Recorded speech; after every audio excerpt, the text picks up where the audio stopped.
शामिल होंगी।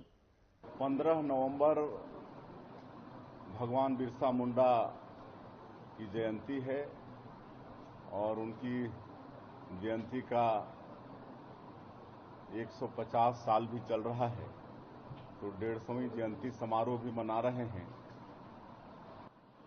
और इसके लिए सबसे पहले तो 15 नवंबर को जनजातीय गौरव दिवस घोषित करने के लिए हम अपने देश के यशस्वी प्रधानमंत्री श्री नरेंद्र मोदी जी का बहुत बहुत धन्यवाद करते हैं, आभार उनका करते हैं कि उन्होंने 15 नवंबर को जनजातीय गौरव दिवस घोषित करके जनजातीय समाज का मान सम्मान बढ़ाया है।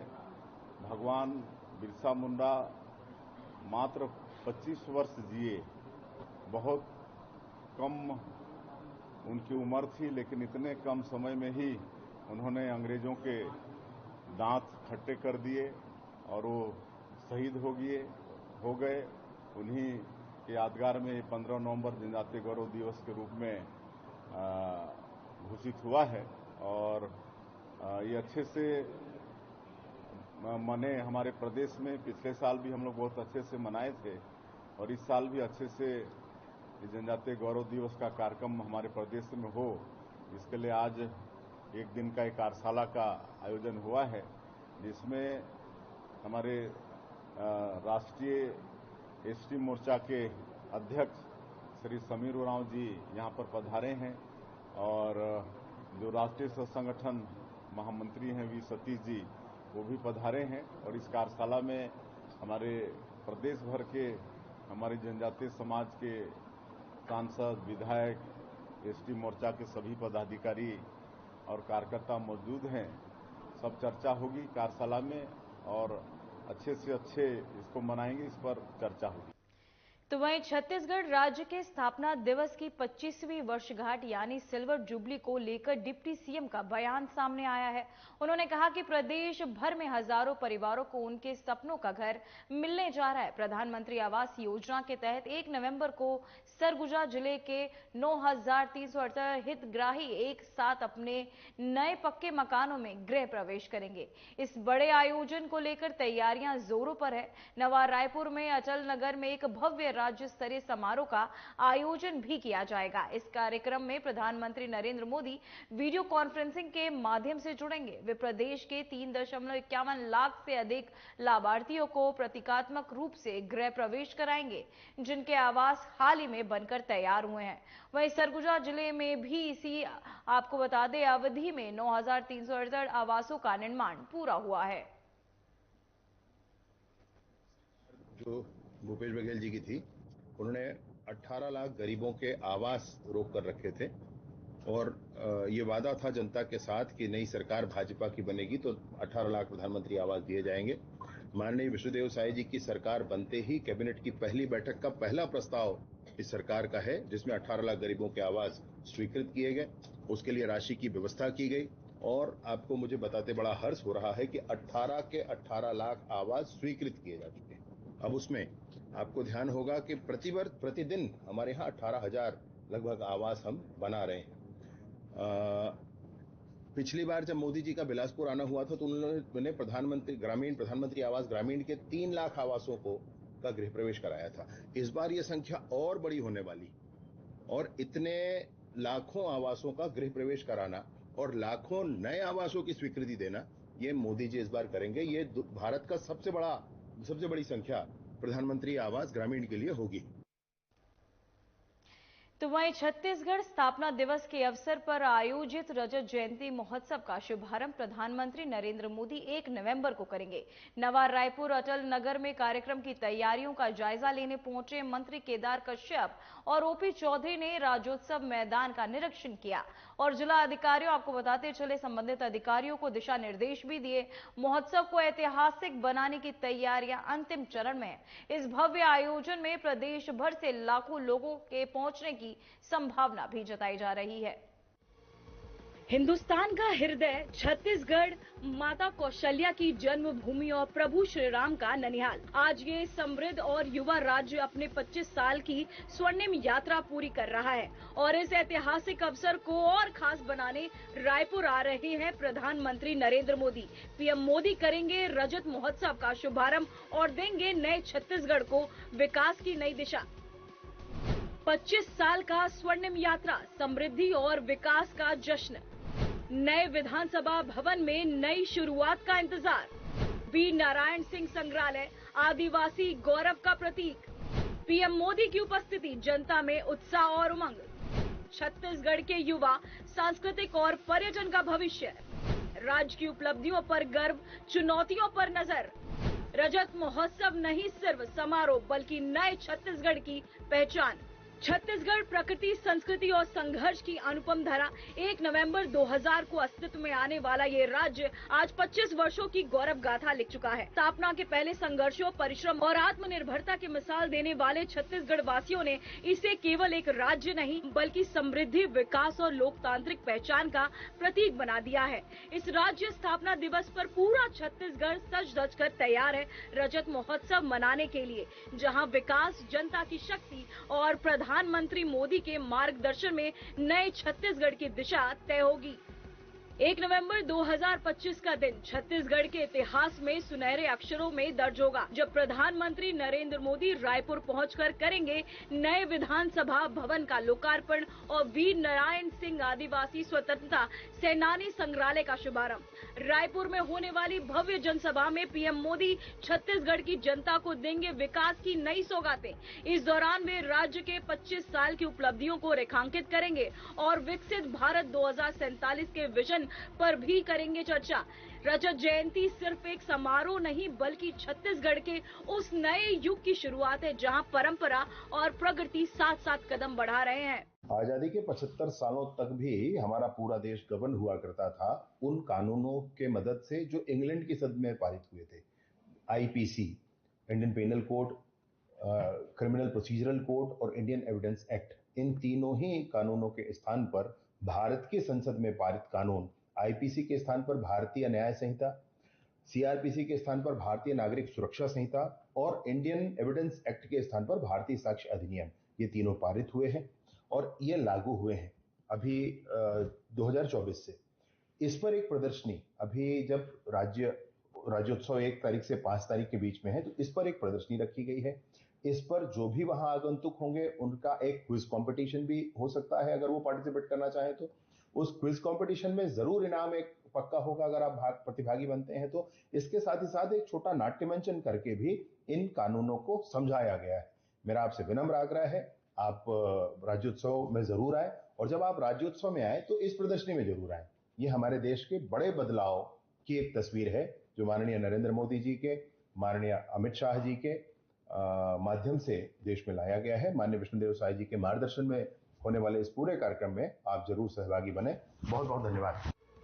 तो 1 नवंबर को छत्तीसगढ़ के इतिहास का गौरवमय पल आएगा जब प्रधानमंत्री नरेंद्र मोदी नए विधानसभा भवन से करेंगे नए छत्तीसगढ़ की पहचान का उद्घाटन। ये सिर्फ भवन का लोकार्पण नहीं बल्कि राज्य की प्रगति, संस्कृति और युवा शक्ति का प्रतीक होगा और छत्तीसगढ़ के प्रत्येक नागरिक के लिए नए सपनों और संभावनाओं का संदेश लेकर आएगा।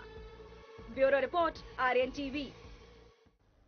नया जोश, नई उमंग और नए संकल्प के साथ छत्तीसगढ़ मना रहा है अपनी 25 साल की स्वर्णिम यात्रा। इस खास मौके पर रायपुर में होगा इतिहास का नया अध्याय, जब प्रधानमंत्री नरेंद्र मोदी करेंगे रजत महोत्सव का शुभारंभ और देंगे प्रदेश को विकास की नई दिशा। देखिए ये रिपोर्ट।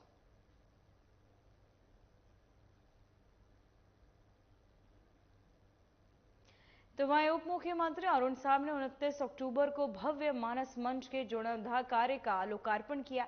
इस मौके पर उन्होंने 123 करोड़ रुपए की विकास परियोजनाओं का शुभारंभ और लोकार्पण भी किया। इनमें 5 सड़कों का निर्माण, सीसीटीवी कैमरे, 1 सड़क का भूमि पूजन और अस्पताल में सोनोग्राफी मशीन समर्पण शामिल है। वहीं इस अवसर पर अरुण साव ने कहा, मानस मंच लोरमी की आस्था और भक्ति का भी प्रतीक है।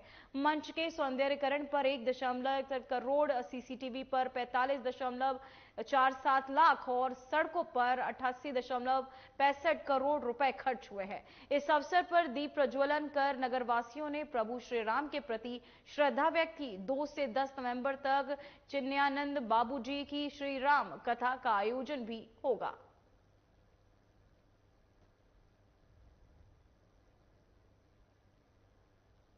तो वही खबर रायगढ़ से, जहां आदिम जाति एवं अनुसूचित जाति विकास विभाग की ओर से विकासखंड बरमकेला के ग्राम पंडकीडीपा स्थित आदिवासी बालक आश्रम में अस्पृश्यता निर्वाण अर्थात सद्भावना शिविर का आयोजन किया गया है। कार्यक्रम में जिला पंचायत अध्यक्ष संजय भूषण पांडे और उपाध्यक्ष अजय नायक सहित जनप्रतिनिधि व गणमान्य नागरिक उपस्थित रहे। वहीं शिविर में सामूहिक भोज, सांस्कृतिक कार्यक्रम, भाषण, चित्रकला और पंथी नृत्य प्रस्तुत किए गए। वहीं विभिन्न विभागों ने जन कल्याणकारी योजनाओं की जानकारी देने वाले स्टॉल भी लगाए। इस दौरान अंतर्राज्यीय विवाहित दंपतियों को प्रोत्साहन राशि के चेक वितरित किए गए हैं। वहीं संजय भूषण पांडे ने कहा, समानता और सामाजिक समरसता से ही समाज मजबूत होता है। कार्यक्रम में कला जत्था मया के छांव की टीम ने नुक्कड़ नाटक और नृत्य के माध्यम से सरकारी योजनाओं का प्रचार किया।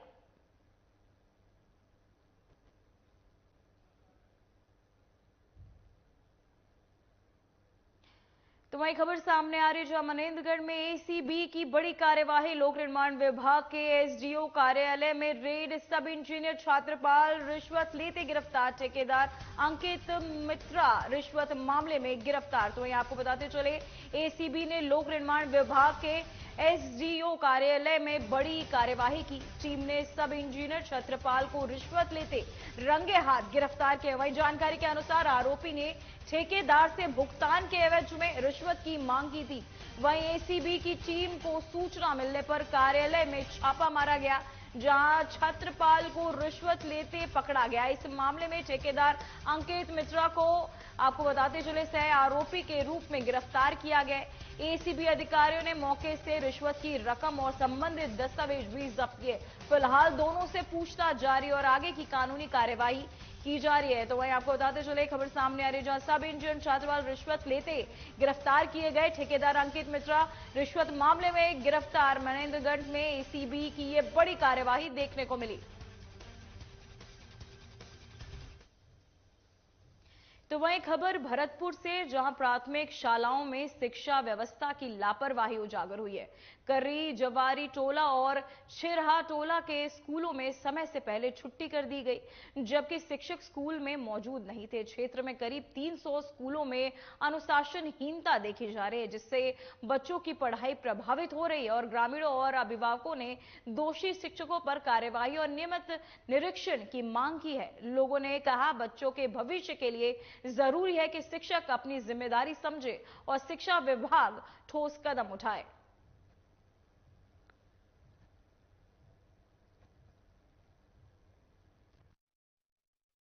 2 बजे बंद हुआ है, खाना लंच हुआ बच्चों को, तभी बंद करके शिक्षक गया है।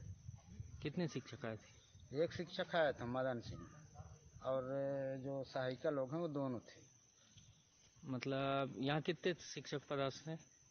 वो एक तो सुमीला सिंह आते हैं, अभी छुट्टी स्कूल चालू था, 10 बजे टाइम से आए थे, लेकिन 1:30-2 बजे खाना खवा के बच्चों को और स्कूल बंद करके चले गए। खुले रहे हैं तब खाना खवा के छुट्टी कर दी है। कितने टाइम छुट्टी कर दी? 1:30 बजे खाना बाकी थी, तो 1:30 बजे छुट्टी हो गई। गुरुजी छुट्टी करके चले गए। कौन गुरुजी? स्कूल कई बजे बंद हो गई रही? लगभग 2-2:30 बजे के करीब लग रहा है आज। 2 बजे? हाँ, 2 बजे बंद हुई कि 2:30 बजे? 2:30 बजे करीब बंद हो गई। हाँ, रोज ऐसे कर देते हैं? अब पता नहीं, आज ही तो मैं देखा हूँ। आज देखे हो कि 2:30 बजे बंद हो गई? हाँ। कैसे गुरु जी हैं यहाँ? गुरुजी एक है और मैडम दो एक ही है लग रहा है। एक मैडम है गुरु जी। हाँ। कौन सी पंचायत है? ये है पूंजी पंचायत। पूंजी पंचायत। हाँ। स्कूल के नहीं देख रहा हूँ मैं, खुले रहे कि नहीं खुले, आंगनबाड़ी बस खुले रहे। आज खुले रहे हैं, बंद कर देते स्कूल। हाँ, जल्दी छुट्टी कर दिया करते हैं। कितने टाइम तक? अब काम में बिजी रहते तो टाइम की नहीं देखी, पर अंदाज कुछ अंदाज जल्दी हो जाती छुट्टी। तब पर कितना टाइम तक? 3-4 बजे के लगभग छुट्टी कर देते हैं। 3 बजे मतलब है उसमें, है ना? लेकिन आज 12 बजे 4 बजे तक नहीं हम देखी था। कितने टाइम लगा था स्कूल? ऐसे लगा था 9 से 11 बजे तक, 11-12 बजे तक। 11-12 बजे तक लगा रहा। कितने सर आए थे? एक मैडम हाँ और 2 सर। तो वहीं खबर एमसीबी से है, जहां खंडवा गांव क्षेत्र में हाई स्कूल में चपरासी संग्राम गुप्ता, आपको बताते चले, चपरासी संग्राम गुप्ता को जन्मदिन पर सार्वजनिक स्थान पर हुड़दंग मचाना भारी पड़ गया। उसके दोस्तों के साथ अटल चौक पर कार खड़ी कर आतिशबाजी की और यातायात बाधित किया। पुलिस ने मौके पर पहुंचकर 6 आरोपियों को कार को समेत जब्त किया है तथा आपको बताते चले मामला दर्ज कर लिया गया, जहां थाना प्रभारी बाजत सिंह ने बताया कि ये कृत्य सार्वजनिक सुरक्षा और यातायात नियमों का उल्लंघन है। वहीं पुलिस ने कहा, सार्वजनिक सड़कों पर किसी भी तरह की मनमानी बर्दाश्त नहीं की जाएगी।